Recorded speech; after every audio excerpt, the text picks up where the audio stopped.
Alright guys, how's it going? Welcome back. Well, today we're at G3 Vehicle Auctions over in Castleford, Yorkshire, and I'm going to try and buy some fresh stock. You know what's quite embarrassing? I've never actually been to a car auction in my entire life. I feel like a bit of a fraud actually. I've been buying and selling cars since I was 18. I've been in business now for over 9 years and I've never been to a car auction.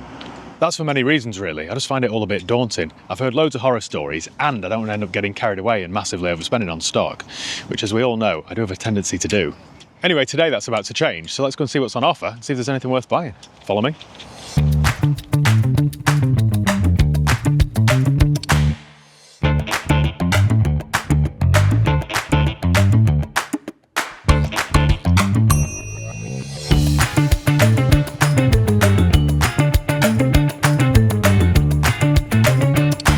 Right, well we're here, I've got the full list of cars, I've now got my bidding number, and today's sale is called the economy sale. So typically cars ranging from £500 to £7,000, and that's exactly where I am. So I like to sell cars that are £10,000 and under retail. So this is me really. There seems to be plenty of cars here, so I think we'll just go and have a wander around and see if anything catches my eye. This is kind of the other thing that puts me off auctions. I don't know what to buy.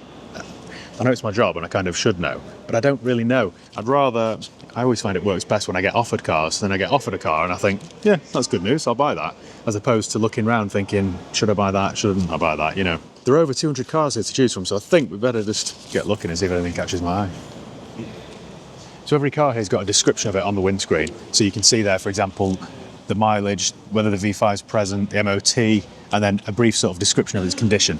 So it does make car shopping a little bit easier. Nice cash car there that's had a neat tailgate repair. I was just about to say something like that's probably quite good news, but I don't like the wheels. This is the other thing, of course. I'm going to get awfully picky. See, they're pretty good news. The Astra GTC, they always sell well. Oh, it's automatic as well, that. So it's a late 2015 65, on 64,000 miles. Auto. Oh, no, okay. We've got red warnings here then. So engine running okay, engine not smoking, engine okay, no. And the engine management light's on. No, forget that one. Right, something like this Fiesta then, that's great stock for me. So,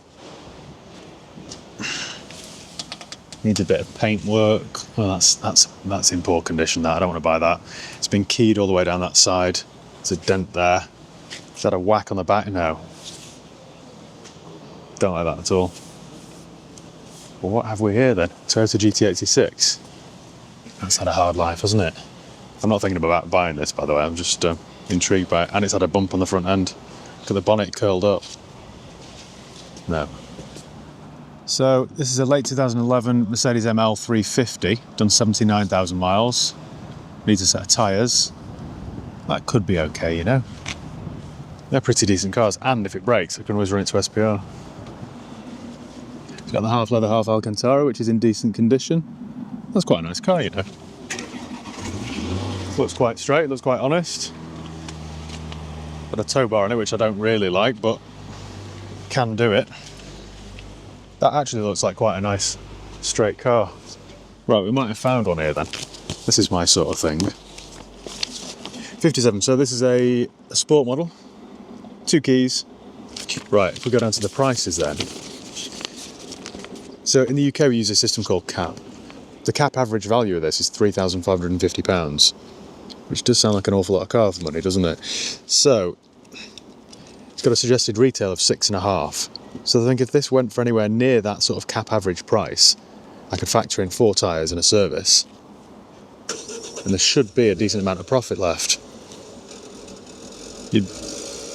Well, that doesn't sound good, does it? This is the trouble with auction. I just feel like it's where everyone knocks in their old knackers. Last serviced in 21 at 71. Number of services 8. Okay. 7, 12. Well, that's all right then. That might actually be one to buy, you know. I'll keep an eye on that. Number 57. Remember it. Audi A4 technically done 127. It's a bit too high for me to want to retail that, isn't it? What is it? Giulietta? Well, I've heard of it. Be careful of handle inside. Typical Alpha build quality. No, good job with the interior is nice because you might be trapped in it. Although they give you a load of information on the windscreen, before you buy a car, especially at auction, you must do a thorough vehicle history check first. And I always use a company called Car Vertical. It's really easy to use. All you do is go to carvertical.com, type in the reg or the VIN, and then check vehicle. And it checks database in 35 different countries. So it'll tell you if it's ever been stolen, written off, had a mileage rollback, or has outstanding finance on it. But in addition to that, it shows you the MOT history, the average market value, the ownership changes, all that sort of stuff. It doesn't take long and it isn't that expensive, and it's cheaper still if you use my promo code HIGHPEAK. That's HIGHPEAK, all one word, HIGHPEAK, and you'll save yourself 20% off each and every check that you do. Let me demonstrate then. So we'll do this course then. Why not? So we'll just type the reg in then. So SM18NSZ, check vehicle. So this has done 49,000 miles. The V5 is present, 3 previous owners, no service history at all. We're green on everything there apart from one of the tyres. So that should check out okay. Should. Right, and the report's ready. So view report. There we go. So it's still showing as having outstanding finance. So we've got the green light there on the mileage, so that's fine. No recorded damage, but an amber warning there for finance. Never been stolen, that's fine. Beware, this vehicle may have financial restrictions. See, for example, if I saw that at a dealership, I wouldn't be too concerned because dealers take out stocking loans which are, tied to the specific car. But at an auction or seeing that privately, I would be a little bit concerned. It just goes to show this kind of report pays for itself. So yeah, thanks Car Vertical for sponsoring today's video. Castleford. That's an X-Trail. Done 104. That won't book an awful lot, will it? 67 range, what's that? 118. This is 1.6 petrol, done 104. That's a bit high, isn't it? Cap average 6.5 grand. Not very dear, is it, that, for a 2017 car? Service history isn't great either. There's a big gap there, like 50k. You know what? So this is a 2014 Nissan Leaf. That will book at peanuts. No one wants them anymore. So that's done 87,000 miles. Should we have a look? I'm not going to buy it, but just out of curiosity. 129. I think this will book at something like 1,800 quid, 2 grand. 129. Nissan Leaf Techna. It doesn't even provide a value.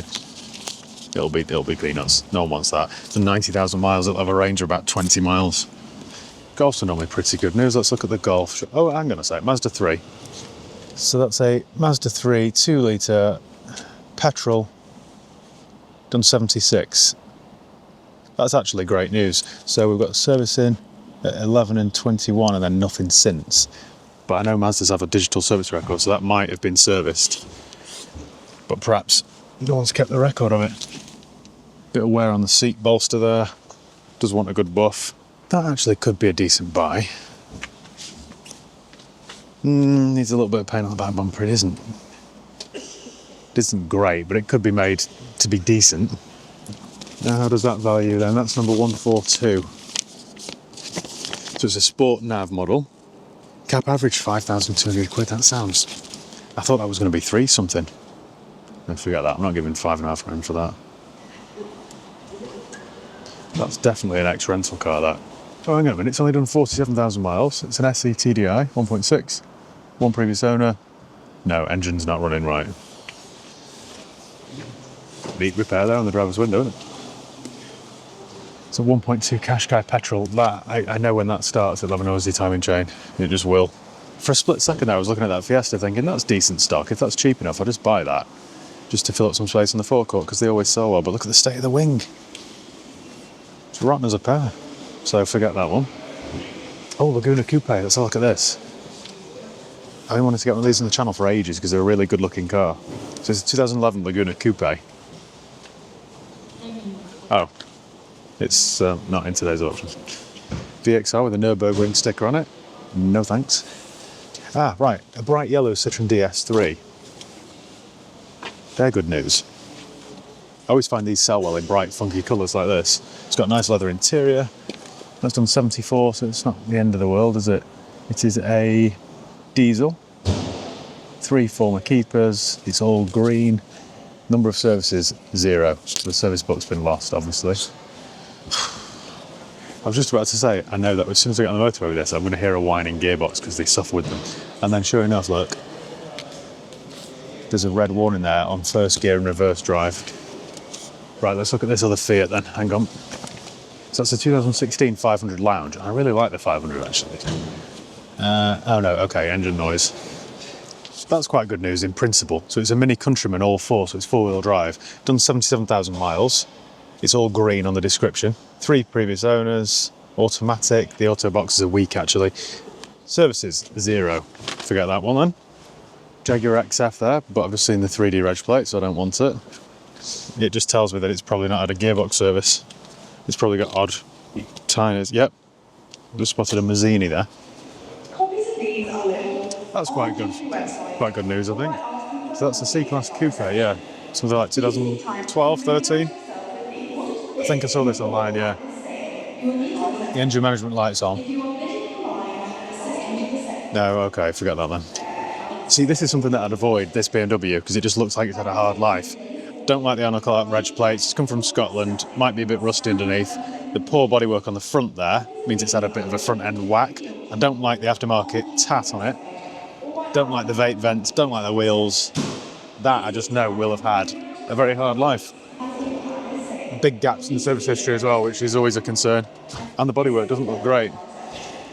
Oh, down there then, right, we've got what looks like a Volvo XC60, and it's brown with a beige leather interior, which tells me straight away, whoever specs a brown Volvo with a beige leather interior, it's probably changed the brake fluid. It's probably got full service history, that. Oh no, it's done 170. Forget that then, it's too high. Okay, so the auction's about to start. Out of 213 cars or something, there are only about 3 or 4 that I've got a slight interest in. So, might as well head inside and see what they fetch.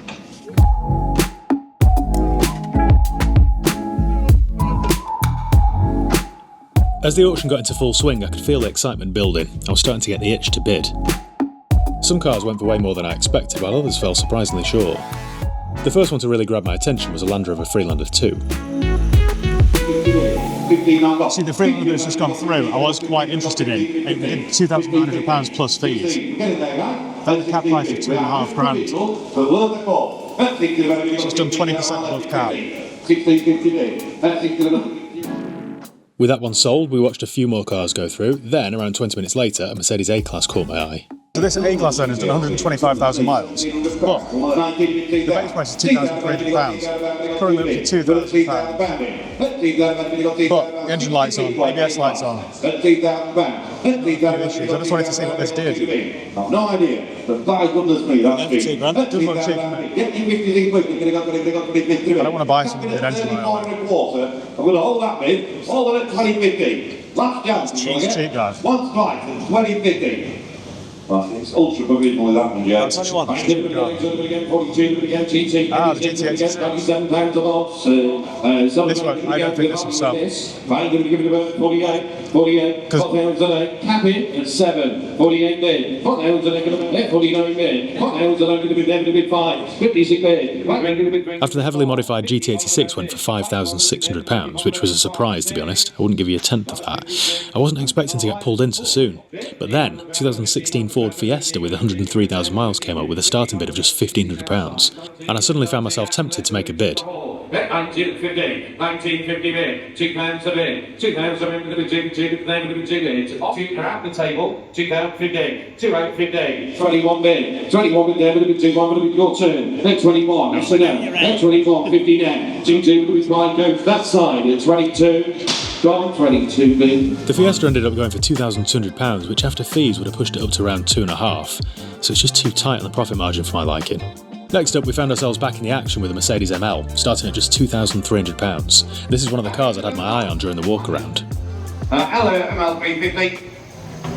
2-3, Mr. Versailles, go on. 2-3 bid. £2,300, got £2,300 bid. That's close the car. £2,300, got £2,300 bid, 2-4 bid. Thought you might be on that end. 2-5. 2-6, Steve, 2-7, 2-7 bid, 2-8, 2,008 2-9, 2,900 pounds, I got 2,900 bid, on sale at 2,930, 3 to bid, at £3,000, all done at 3, 31, back in, 300 pounds, I got 3,100, I got 3,100 bid, up to TJ, 31 bid, 15, don't mind that, 3,1 bid, 3 bid, same for you, 32, sorry, all right, 32 to bid, not your bid, Sean, it's in the hall, 32 to bid, Northern, 33, don't be bottling out now, 33 to bid, 33 pounds, I got 3,350 net, 3,350, 3,350 to bid, 3,350 to bid, and the last time you bought a car, I've gone with a cake, 34 bid, 3,400 pounds, I got 3,400, I got 3,300, 34 bid, we're in the hall at 34, 50 net, all yours, 35, 35 to bid, Sean Yoga, 3,500 pounds, I got 3,500, I got 50, online Sean. Late talk you into it. 35.50 a minute. No. Well done, then. Good effort. 35.50 a minute online. And Sally, once price at 35.50. On the net. I had a few bids and went up to 3.5, but I eventually lost it at 3.550, which is a bit of a regret, to be honest. It was an awful lot of car for the money. Not long after, though, a 2015 Peugeot 208 caught my attention. It's the kind of stock that moves really quickly. They always seem to sell well. And this one had only done 71,000 miles, so it felt like a solid pick, so I couldn't resist having a bid. I backed out of the Peugeot at £2,100. I didn't want to get carried away. There I was thinking that all hope was lost and I'd be leaving my first auction empty-handed. But then, almost as if it were meant to be, the sexy Renault Laguna Coupe I'd dismissed as not being in today's auction suddenly appeared, with a starting bid of just £100. £100 bid, 3 bid, 3 bid, you got 4 bid, Much to my surprise, thinking there'd be no one else there stupid enough to want a 150,000 mile diesel Renault, I found myself in a bit of a bidding war. But this time, I was determined. I wasn't losing this one. Back in. 650 to bid. 650 got 650 to bid. Little 75. 675. 70 bid. I tried for you. 75, you got 75, you got 7 bid. That's 70 bid. 25. Thank you for letting me know. 7 all the bid at the back and going. Once, twice, then. Finally. What's your bidding number? If you don't mind. With the hammer down at 725, I'd won the Laguna Coupe. Alright, it probably isn't worth that, especially with the fees on top, but it's the kind of car you just never see anymore. In fact, they're only about 5 on AutoTrader. Well, the auction's all over and I've come away with one car. It wasn't the one that I came for, but I thought it was quite an interesting choice. I missed out on another couple that I really fancied, but the price just ran away with itself. That's something interesting to note, actually. Anything that I thought was great stock did end up going for a few £100 more than I would have been happy to pay. And even I can show some restraint sometimes. It would have just meant that overall I wouldn't have made that much profit. Without profit, there's no point doing it. It's been quite a good day out and it's certainly made for a different video. So if you enjoy this type of content, let me know below in the comments and I'll try and do more. I'm just waiting to collect the car that I bought, which I'm quite excited about, but I'll reveal that in another video. So I think that's about it. So thank you once again for watching. Make sure you give the video a thumbs up if you enjoyed it. Make sure you subscribe if you haven't done already. You can follow me on Facebook, Instagram, Twitter and TikTok. I'll leave the links below. And yeah, cheers guys. I'll see you next time.